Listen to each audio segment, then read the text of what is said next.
Discrimination against LGBTQ2 communities was quickly codified in criminal offenses like buggery, gross indecency, and body house provisions.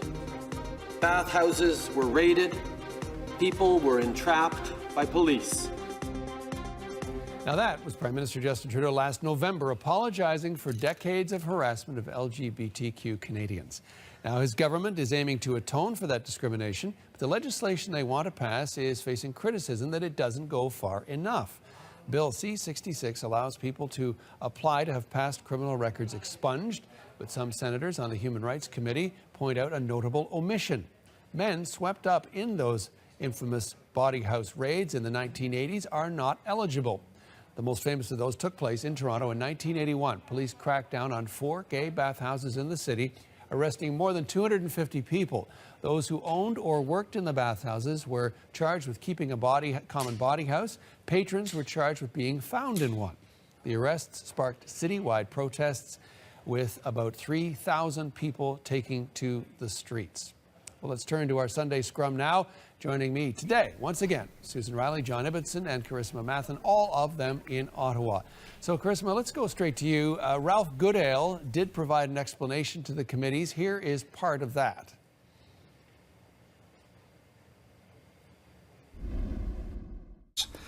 We have focused on the three defunct provisions in the criminal code that were the most discriminatory. And those provisions are no longer in effect.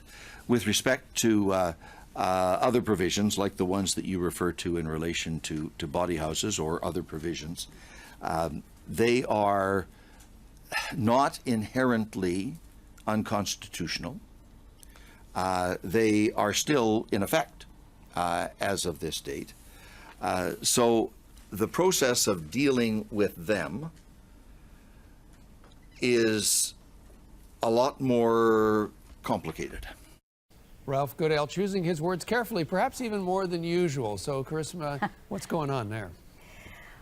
Well, in one sense, I can understand the desire to keep this as simple as possible in that you focus on those provisions that for whatever reason are no longer in effect. They were previously found unconstitutional, they've just been excised, or they clearly don't keep up with modern times. And so you can take a really neat position that anyone who was previously convicted should have those records expunged.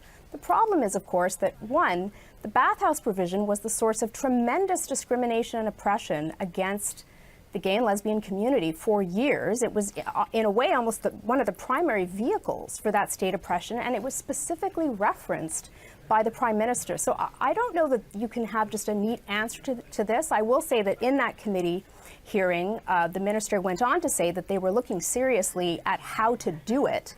I find it a little interesting that they seem to still be, in a sense, committed to some version of the body house rule being on the books. I think we could have a good discussion as to the utility of that law. But in any event, it's very hard, I think, to tell someone who still has a conviction for a raid that occurred, say, in the 70s, that that fundamental injustice is not going to be repaired.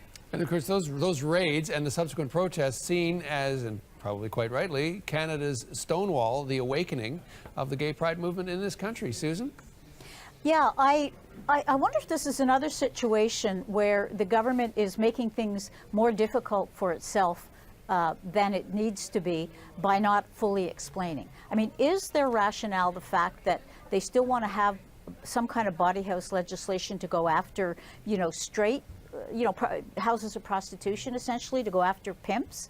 And people who are profiting off selling sex? Is that the complication? And if so, explain it. And maybe it's not, but otherwise it makes no sense whatsoever. It just is unfathomable. John? Yeah, so C-66 is the result of a series of articles in the Globe that looked at specifically the case of Everett Clippard, a man in the 1960s who was designated a dangerous sexual offender and sentenced to life in prison simply because he had sex with men. It was the Clippard case that led initially to the decriminalization of same-sex acts in 1969. And the Globe's position was there are still men alive who'd been convicted of something that is now not only legal, but we have same-sex marriage, and the convictions of those men should be expunged. That is what C-66 is about.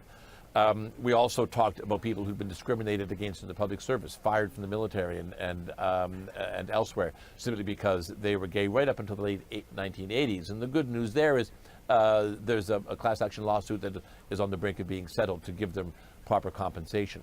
So it's the case of the found-ins. And here's the issue. If the Senate sends the bill back and says you need to add in the possibility that people who were convicted in those raids can apply for expungement on a case-by-case basis. I've talked to lawyers who said that would be perfectly legal and legitimate, but it would send the bill back to the House, which already has a full slate, and the thing could die on the order paper before the next election.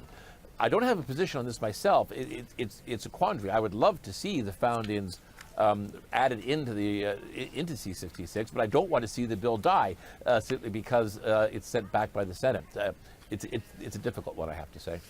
And my read is that there is, in fact, a split within the community itself as to whether that price would be too high, as John says, and that perhaps they accept the bill on its current terms, but then really put pressure on the government to have a plan to move forward to deal with these very historic and really the most visible, in a sense, instances of oppression against the LGBT community.